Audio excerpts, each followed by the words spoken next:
Well, that's probably better. I don't need to show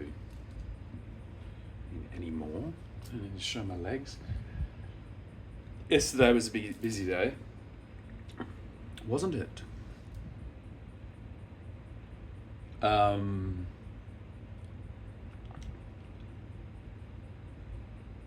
It'd be interesting to know what it feels like to have support from the people that you've supported.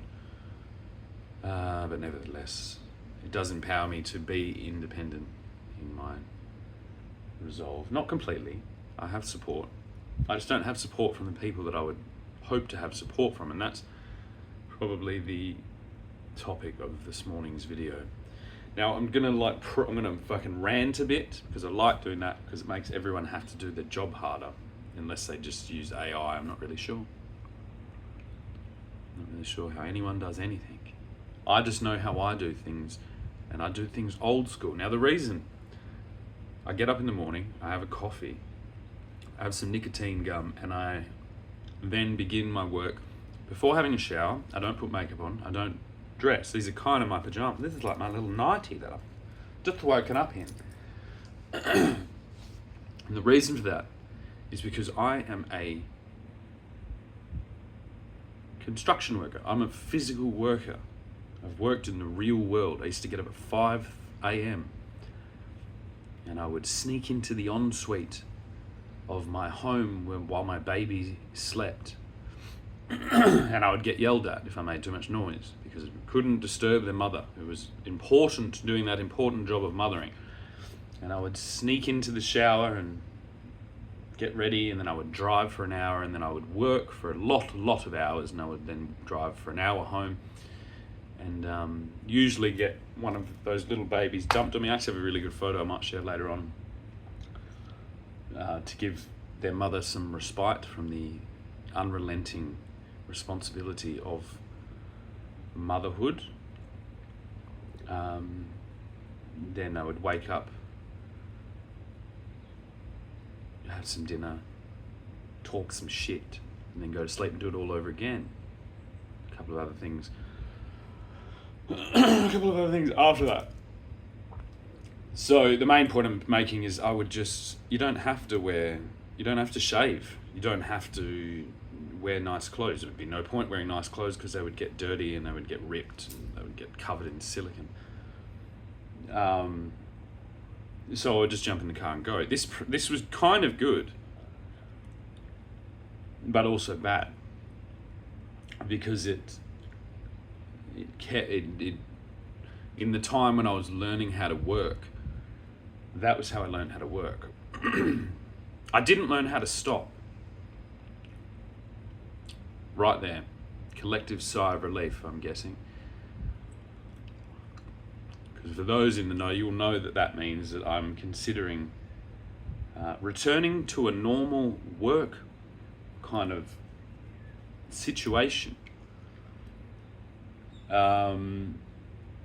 It's not sustainable for me any longer to carry the weight of these actions, of this work, solely, and to carry that with no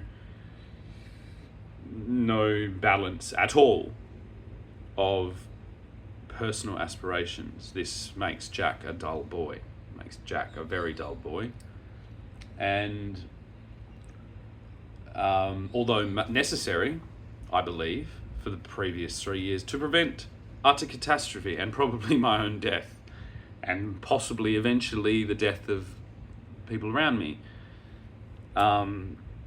So I'm not complaining. Well, I am complaining, but I did what I had to do, but I'm not going to continue that. Oh my God. Thank God. Thank God. The champagne bottles are cracked. Lots of things, I'm guessing, going on. Yeah, I can't. This feminine persona is going to be doing some chick stuff to hopefully, and I'm going to explain what it feels like, to hopefully step over my own threshold of my body back to where it is comfortable and is not constantly under, or not constantly in this other mode.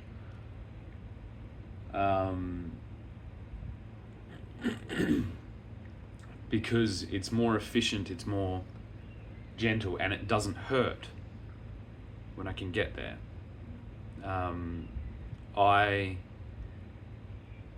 I'm playing sort of a game of tennis with my body, and I'm guessing my mind. It's hard to know exactly what's going on. I'm looking forward to kind of learning more as I step back from other things and then kind of concentrate.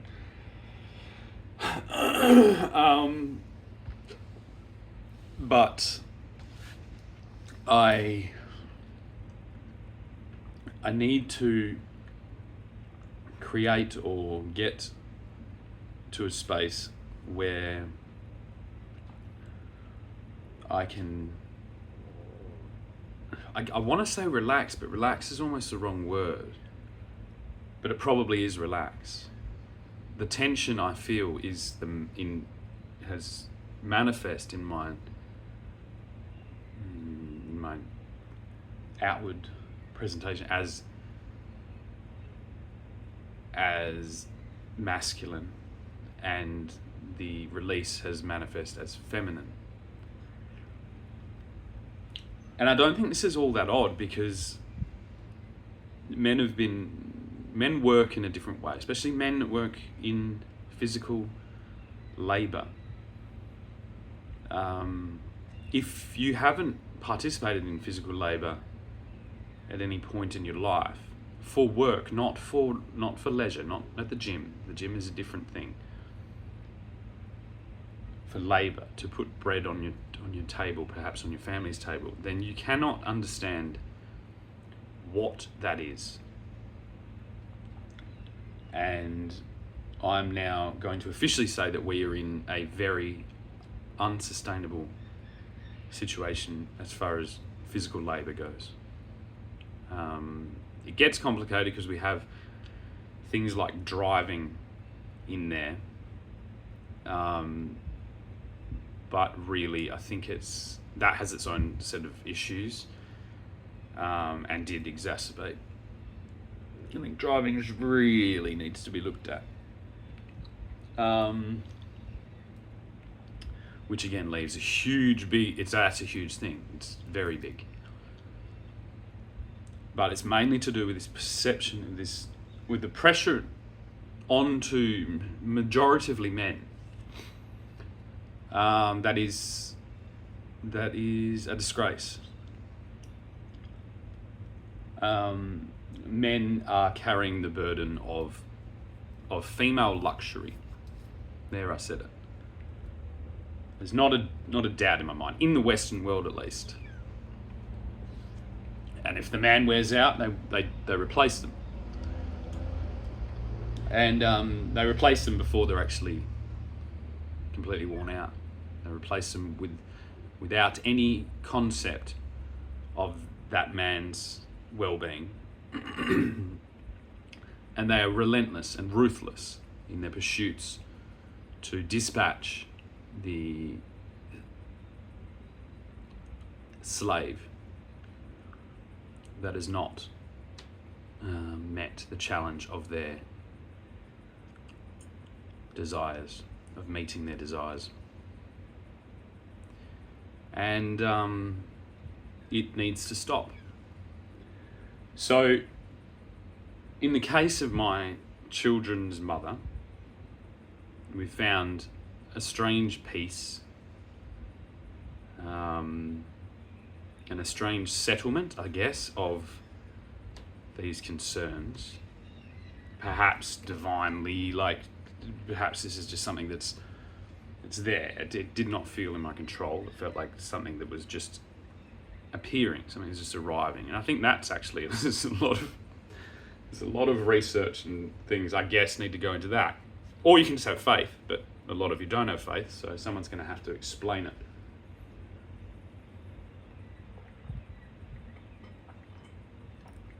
I'm happy to help in that, but that's not particularly my field of choice.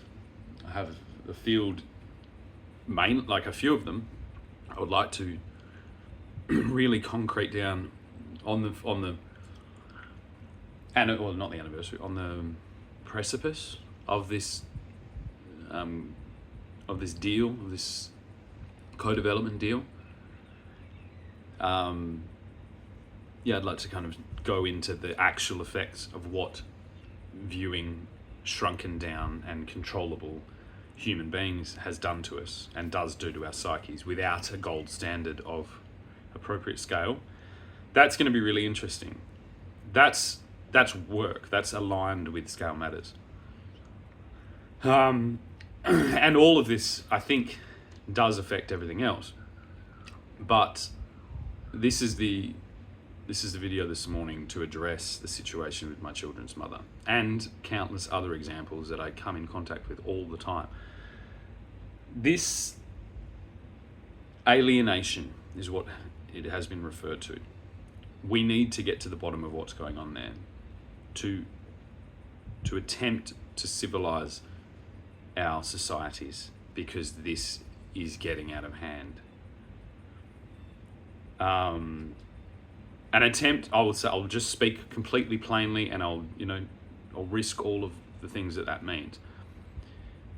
If you alienate a capable father from his children for no reason other than to simplify your life, you are perpetuating a level of tension that is not acceptable in civilized society. So the example of you being the Queen of Australia, the King and Queen of Australia, if you continue that example, you will deteriorate the country into hell. So it's fair warning. Completely fair warning.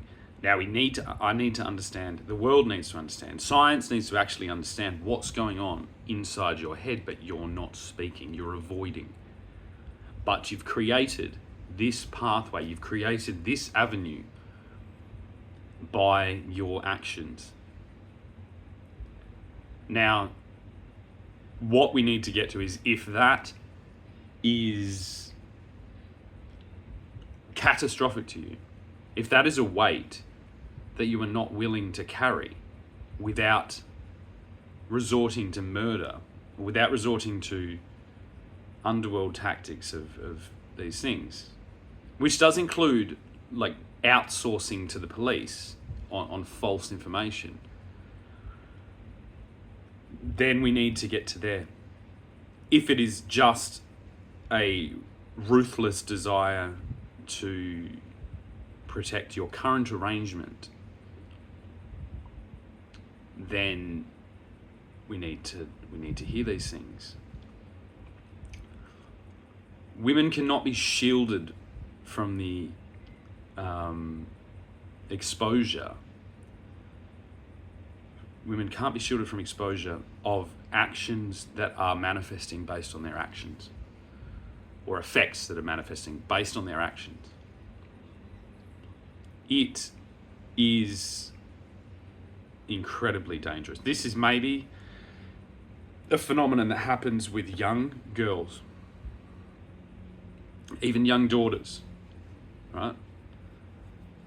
I myself there is a natural desire in my experience of being a father to be a bit more lenient with my daughter. Now, this is something that I consciously and actively push back on, because we're supposed to be going into a world where we're more equal. Now, I'm never fully, like, it doesn't ever match, it is never the same, but it does require discipline, and it does require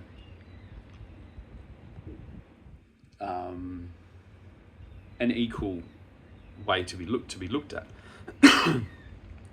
And so I do that.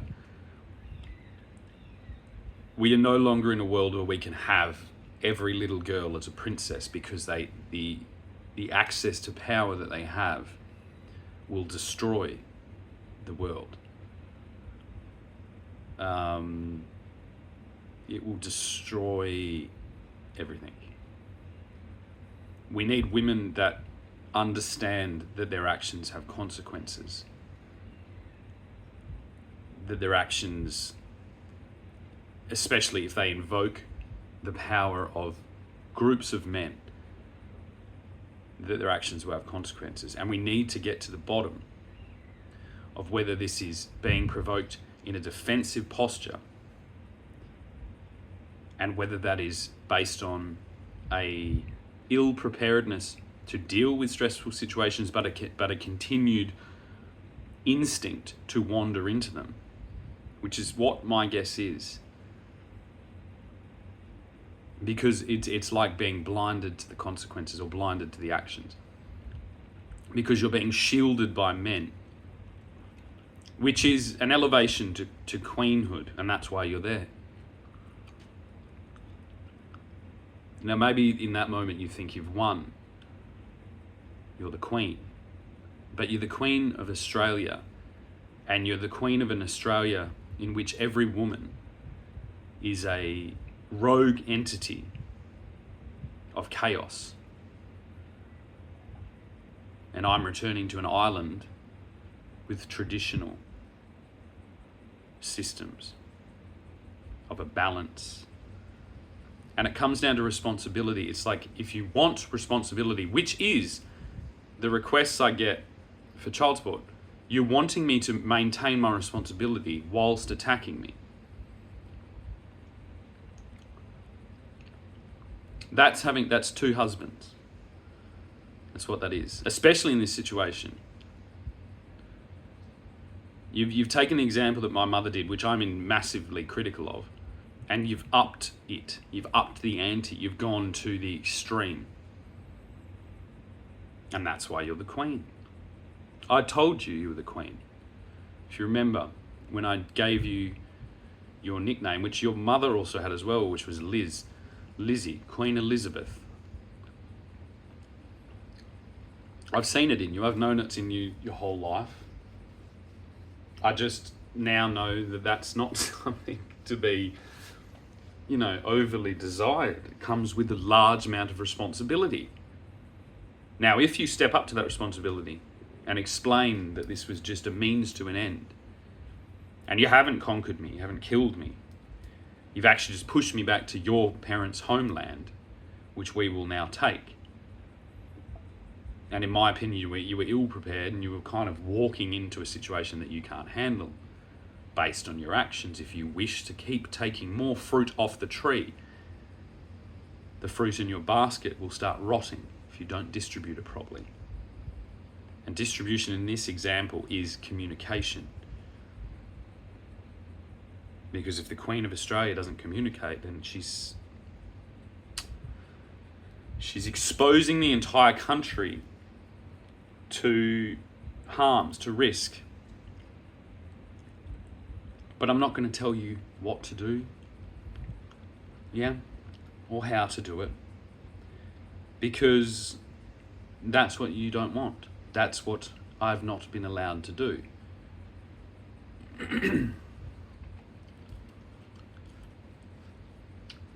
I will note that I'm telling you 100%, you do not have the life experience, you do not have the upbringing that will sufficiently prepare you for this role. And so you will be susceptible to manipulation from all the worst kinds of people, and you will be ill prepared to sensibly and to sensibly and responsibly deal with that manipulation, which in my belief will lead to just a bad situation for everyone. But I'm taking my hands off the wheel now. We're at equal grounds. We meet as equals, but you're not arriving. And this is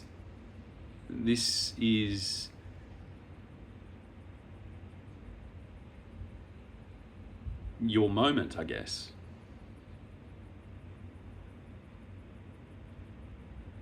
To see whether you do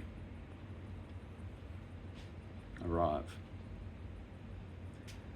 To express your interpretation of exactly what it is you've been desiring. If you've been on the front line and you have desired a place for your countrymen to thrive and to unburden themselves with their own circumstantial situations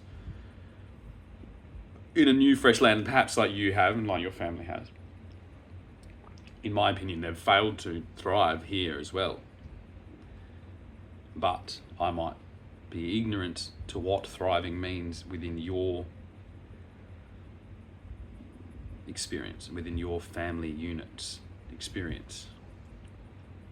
And so maybe the story is that you haven't thrived because you've been under our boot. Well, you're not under our boot any longer. So responsibility lands in your lap now.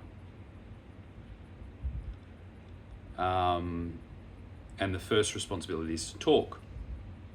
It's to communicate like I've been. This is the grandest and most horrific part of any conquering attempt on any land,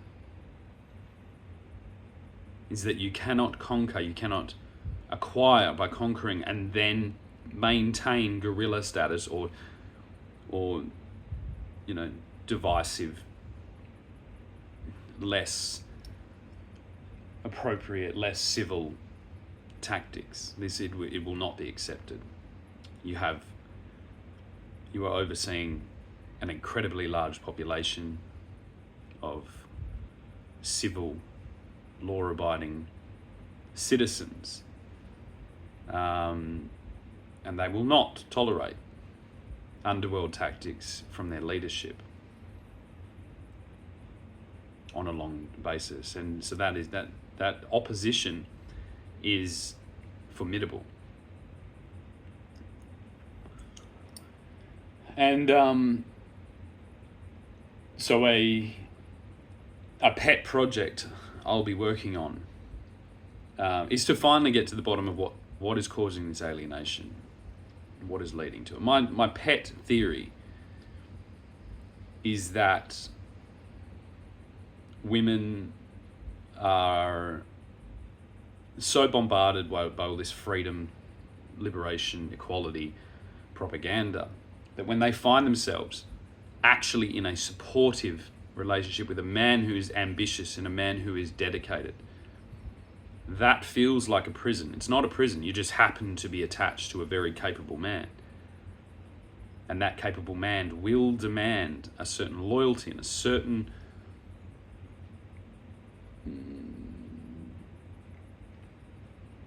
adherence to guidelines to bring his vision into reality. That vision perhaps for your very own children, if he is the father of your children. You are bombarded by this information that tells you you're in prison. You're exposed to countless other suitors arriving at your doorstep. You are now more like a man than any woman has ever been, all of you. Because this is what has been said about men for a long time. You can download one of these dating apps and have thousands of men arrive in your inbox. And I think that this was the catalyst. This was the catalyst to push you to this, what you've done. What so? You've done it. On the confidence of having these apps and seeing how many men exactly want to screw you, which I always knew, because you were beautiful. Now you feel like you can conquer your children's father and kill him, leave him rotting in a cell, in the words of your very own husband. Conquer an entire continent, minus the little island down the bottom, and then somehow usher in the dawn of a utopian Irish colony.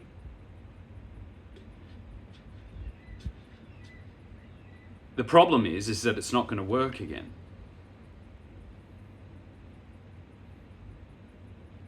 The problem is that no sensible man is going to go near an Irish woman in this country ever again.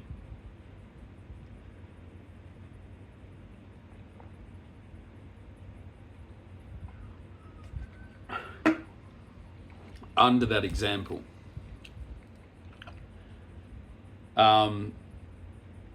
which doesn't end well for Ireland, for the Irish thing. But it's not for Ireland. That's why I'm returning to Ireland, to bolster their resolve, for their historic roots, for their understanding of a balance of the patriarchy and the matriarchy, and to re-establish communication between those two genders, to stabilise and reunite and thrive on the land base they have been residing on for thousands and thousands and thousands of years. And I think the problem is you forget that I have Irish blood, Celtic blood. Because of your hatred for the English, you've never repaired the damage in your own minds to realise that we're on a country that, if you stuck Ireland in Perth and you stuck England in New South Wales, the land distance between those two places is ridiculously large. Ridiculously large. It is not that little bit of ocean between England and Ireland. The amount of coastline that this country has that is exposed to invasion or risk is unbelievably large.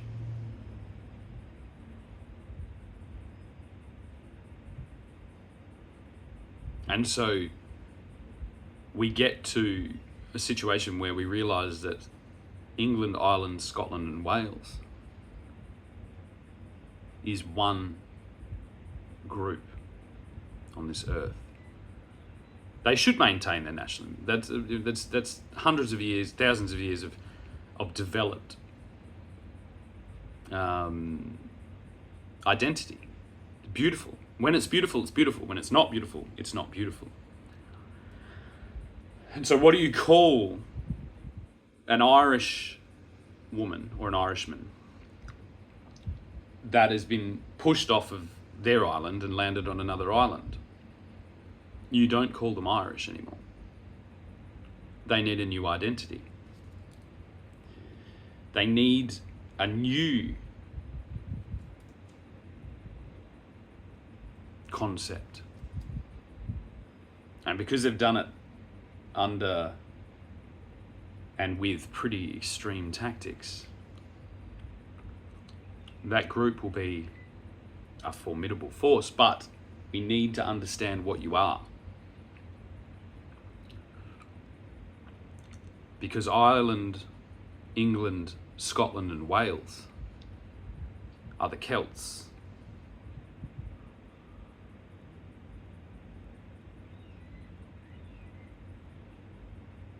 Now, there's many names, and people have been wandering back and forth between those islands for thousands and thousands and thousands and thousands of years.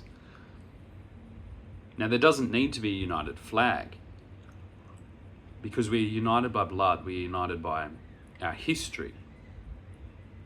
That when compared to places like China or India or the Middle East, does stand out as uniform. Uniform enough to unite under attack. Perhaps not uniform enough to unite under governmental diplomacy and even financial or business deals or anything like that, but under attack. The Celts, the Brits, the Anglo-Saxons, the region of Brittany. There is probably way better words. If I had a historian next to me, like a lot of my counterparts, I would be using those words to describe that region. But basically, if I bring a world map and I draw a circle around all those islands, because they're all islands, you'd see what I was talking about. If I then move that circle over to Australia, you would realize how small that circle is on the land base of Australia.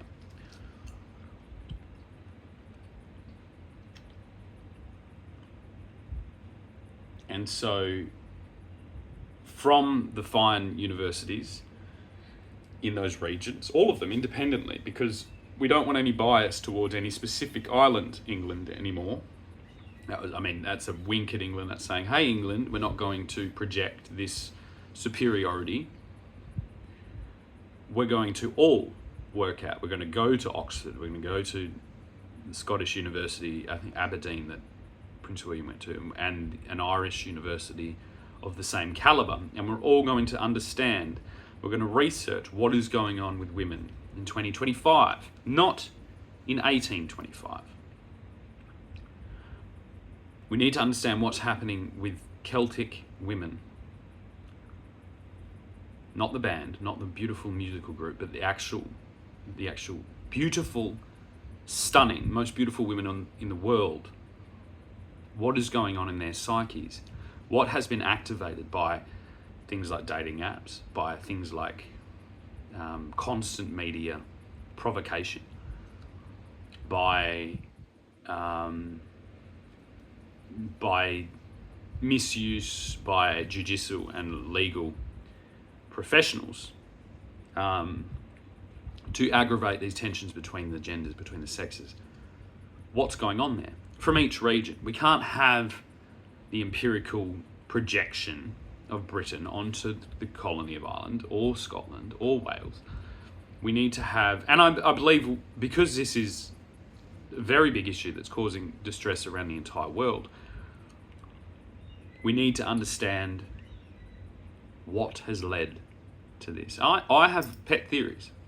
I think it's the mass continuation of the soap opera effect, where every industry has jumped in, and we're not just selling soap anymore. We're selling divorce. We're selling murder, outsourced murder, in my opinion, outsourced torture. And unfortunately, I'll also say on a degrading scale of civilization. So if women can't match, or they don't want to work to the man they're with's vision, they will degrade, but then attack. They'll go to a man who is less capable, and they will attempt to destroy the man that they have abandoned. Probably a bit of a strong word. Don't read too much into that word. Because these words might sound strong, and the accusations are quite, intense, but there's something going on. There's a missing link in the perception that these women are having. And that comes from experience, because women do not have thousands of years of collective experience in navigating wars. So each woman, in my opinion, in my observation and my assumption, is having kind of their own conquering war moment. Now, in the case of my children's mother, she's been successful ultimately in Australia. I don't think that would have happened if we were in Ireland, because it was the English hatred here, because this was supposedly a prison colony and no one actually looked at the actual reality of that, where thousands and thousands and thousands of convicts were given estates that are far larger than anything seen on those islands, those little islands. It sounds like a pretty good deal for an old convict.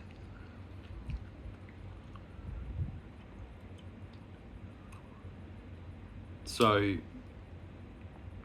this is just a weird situation, but we need to get to the bottom of it in those islands to protect those islands that a really high number of us in Australia do come from. So we go back to the source. We find out who's provoking this. Now, based on Prince Harry's amazing fight against the Murdoch media, based on the hounding his mother of the exposure of his mother's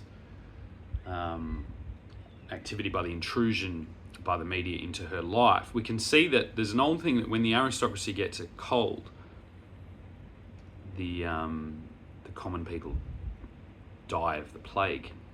Maybe a little bit too soon to make that statement, but we can see that when the elites, when the royals themselves are coming under amplification of divisions on marital situations, maybe an elevation towards division in the minds of the English people, and the sabotage of a union that held the responsibility of the entire Commonwealth in its future. This I cannot see, coming from an Australian, I cannot see this not being described as terrorism. I think the on-flow effects of this attack on that union and not allowing it to come to a civil agreement is terrorism, it's provocation. And then if we pile on top of that the media's tactics of amplifying the ambitions of women to sell products, eventually leading to those products being legal retaliation on their husbands, on their children's fathers, eventually leading to outsourcing to a socialized government system almost entirely wrapped around women as a response to the patriarchal system of the monarchy, knowing that a king would soon be in the throne. We can see that it appears an Australian, Rupert Murdoch, has attempted to steal the throne. And to do this, he has used and provoked and promoted a absolutely chaotic individualization, majoritively of female mothers and women, to destabilize the entire Commonwealth, and I guess attempt to claim the throne. But the world has changed and not led to this situation, except in Australia, of course, where we have a queen. We have Murdoch's queen, the most ruthless, the most successful individual woman in history.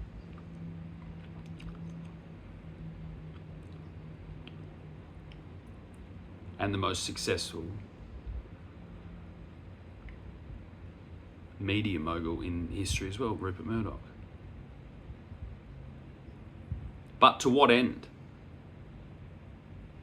And what now?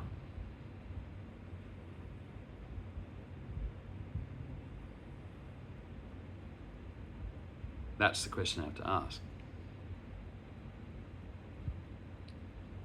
And considering now that we are on the way to a united set of islands there under the Celtic heritage, if we go far enough back, we'll go to the Druidic heritage, because ancestors of the Druids of those islands, the Druids oversaw those islands, all of them, and kept an order that was maintained for thousands of years before the Romans arrived.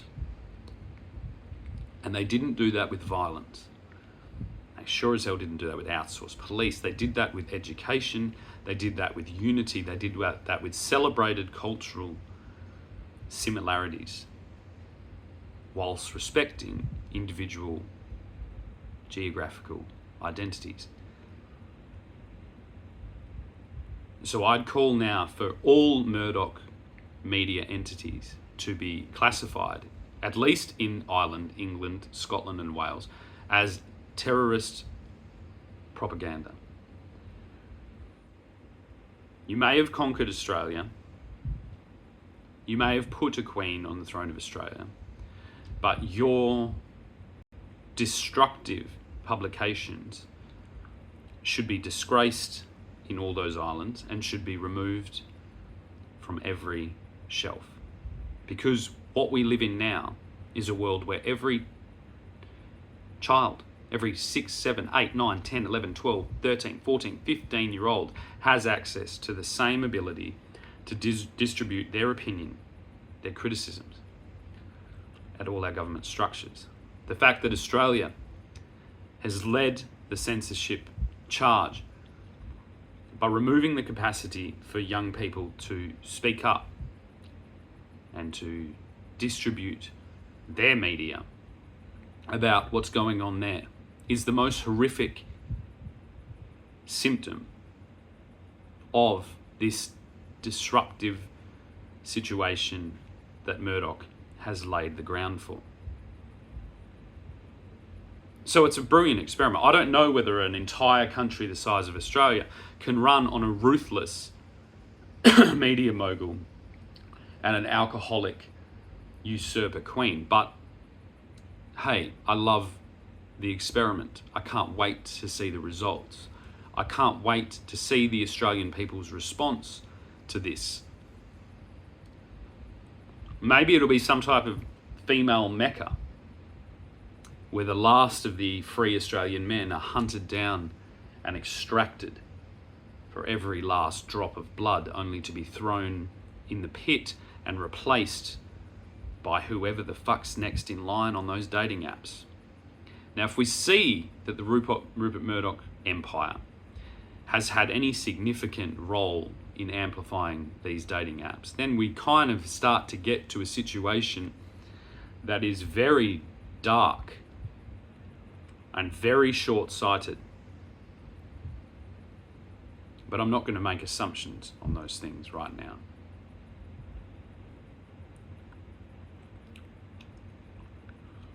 Perhaps this is a day for Australia where the example of a Irish outlaw with a helmet and a gun has led to a beautiful women's equality movement in which a woman, sparked on by Ned's example, has conquered the bloody island. At least on paper. At least on paper. On a Murdoch publication paper. That would be the headline.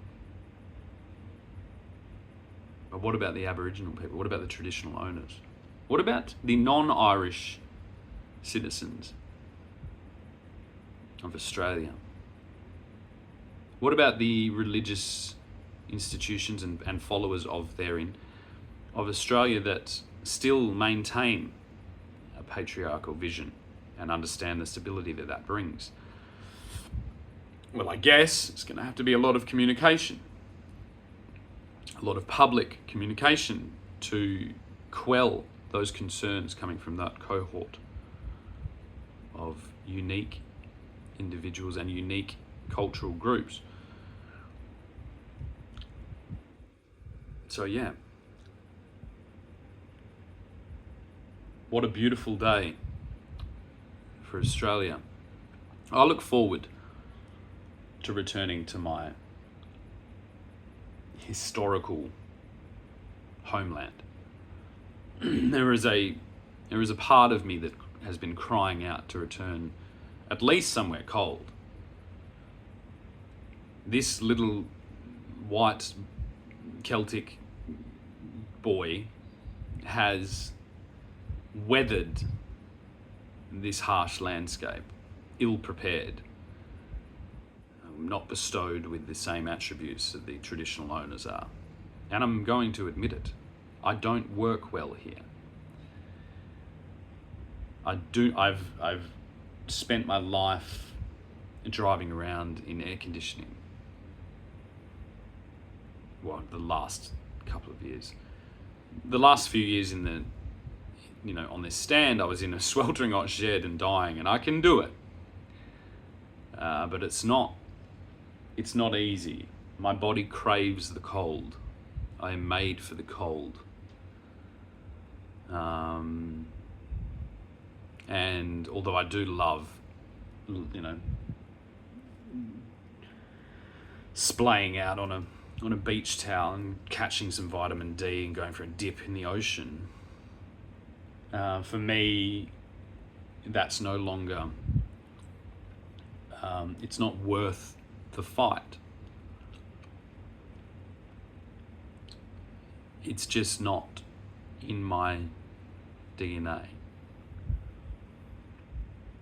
Dad, or my father's journey to the West in his elderly years to find himself a young bride,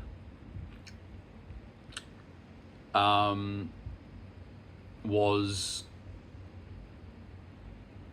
his retirement strategy, and I'm far from even thinking about retirement, despite joking about it yesterday. I don't work here. I would possibly work in Tasmania, and I cannot wait to spend copious amounts of time in Tasmania. I will still spend, hopefully, if with the blessing of the Queen, I will spend time in Western Australia, especially if my children continue to reside here, but I can no longer live here. It's not going to work to have me living here, but I will visit from time to time.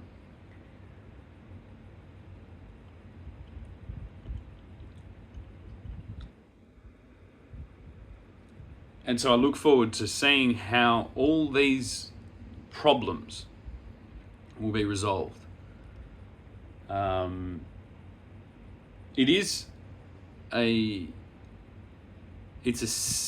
have some help. You have the Catholic Church in full support.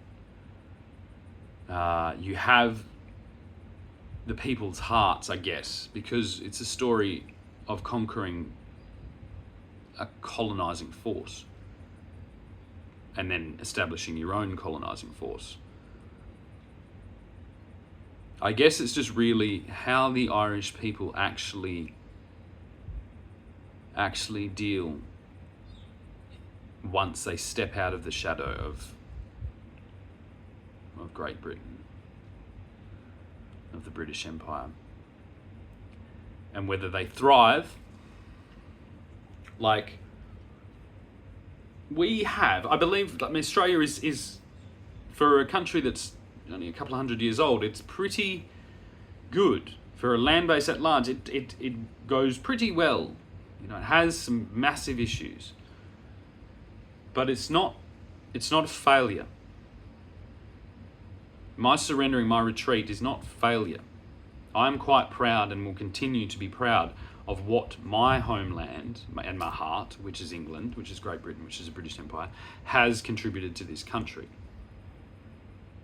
I'm deeply remorseful for the activities on this land that have not, with history's flair for adjustment, have not been celebrated. But I'm glad that we now live in a world where those practices are no longer an option. But at the time they were, and they were going on all over the place. So it's only with foresight that our crimes are exposed and come under criticism. And I believe that the new Irish Queen will be susceptible to the exact same result within time. And perhaps immediately, this victory will be seen as concerning by quite a high number of Australian citizens.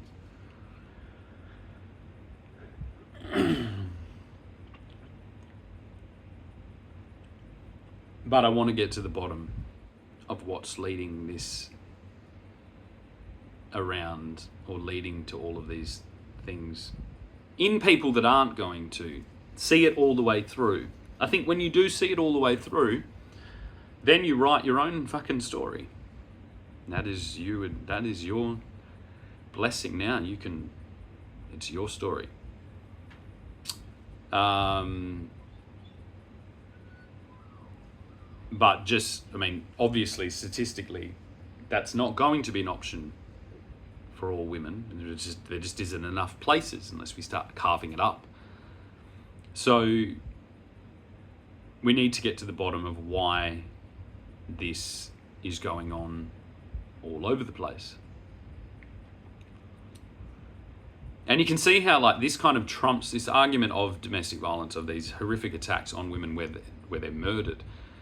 Well, that becomes obvious. If we've got every woman being provoked into a conquering mindset by a news distribution network that reaches the globe, World News of the World is what their publication is called, one of them, News of the World. The news of the world is Rupert Murdoch wants a harem of every woman on earth to conquer every man on earth in his name. But his name is not all that good. That's the mistake he made. But we need to get to an understanding of how to provide a system and a structure that de-escalates this infiltration. Not by force, but by cooperation. By cooperation between the patriarchal forces and the matriarchal forces that actually see the problem and see the degrading landscape that they're on, and are actually stepping up and communicating and using diplomacy instead of underworld, shadowy techniques. And so we will have an open dialogue between men and women to get to the bottom of what's causing this and provide adequate solutions to step into the new world together. A cooperative and equal world together. The actions being undertaken by women across the world to appease this Murdoch empire, its vision, if undertaken by men, would be immediately seen as atrocity, as horrific, as a complete de-escalation back, probably 1,000 years. But under the protection and under the discretion of these large media entities, this has been allowed to cultivate globally. It's allowed to expand to amazing capacity. And so, whatever that means for Australians now, I don't know. That's your story to tell. It's no longer ours.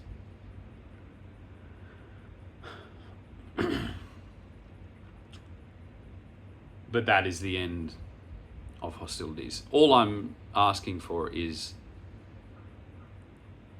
communication on the interests of our 3 children, so that they can have the exposure to both their mother's ideals and their father's ideals.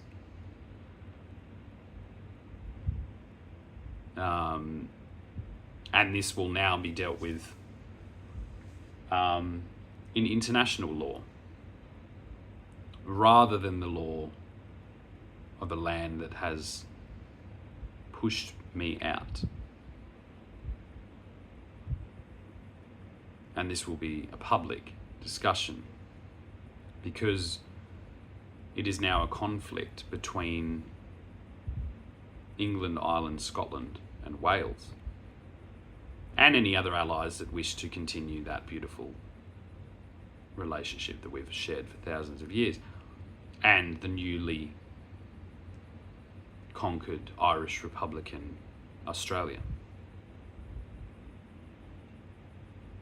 because it's of importance to everybody who wants to deal with Australia going forward.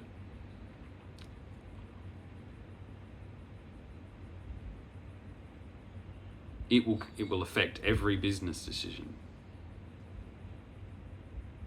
every defence deal, every diplomatic cooperative project currently going on.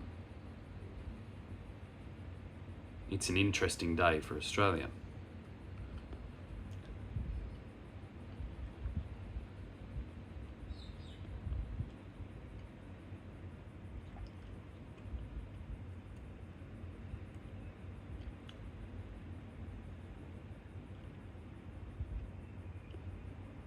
So I'll continue, as my children's father, to encourage them to work on their communication skills. And I'll encourage them to explain to their mother the importance of open and transparent communication to the harmonious cooperation of anyone, whether it be an ex-partnership, ex-co-parent, or whether it be world leaders. Communication and the courage to actually try to repair things, to try cooperation instead of destruction, is the most important thing that we all need to work on. That's why I've pitched to China on behalf of the British Empire, of the Commonwealth, minus Australia, to co-develop a device and a system of communication elevation, the gold standard of communication, so that we can put ourselves on the floor of the living room and learn to crawl together.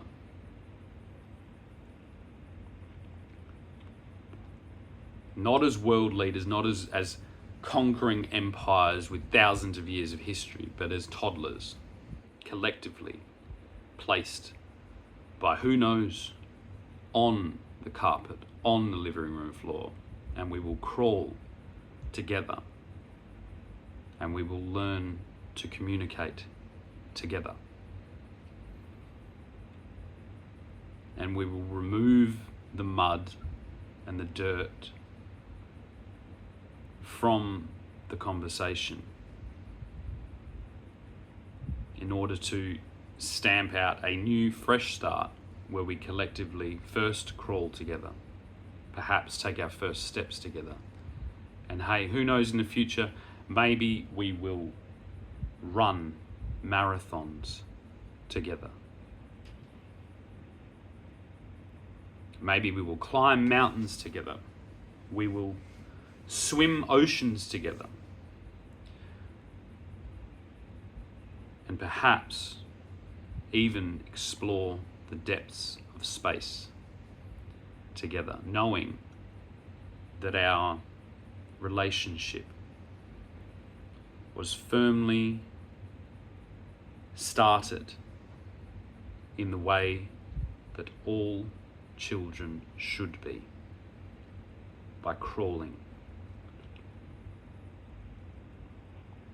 together.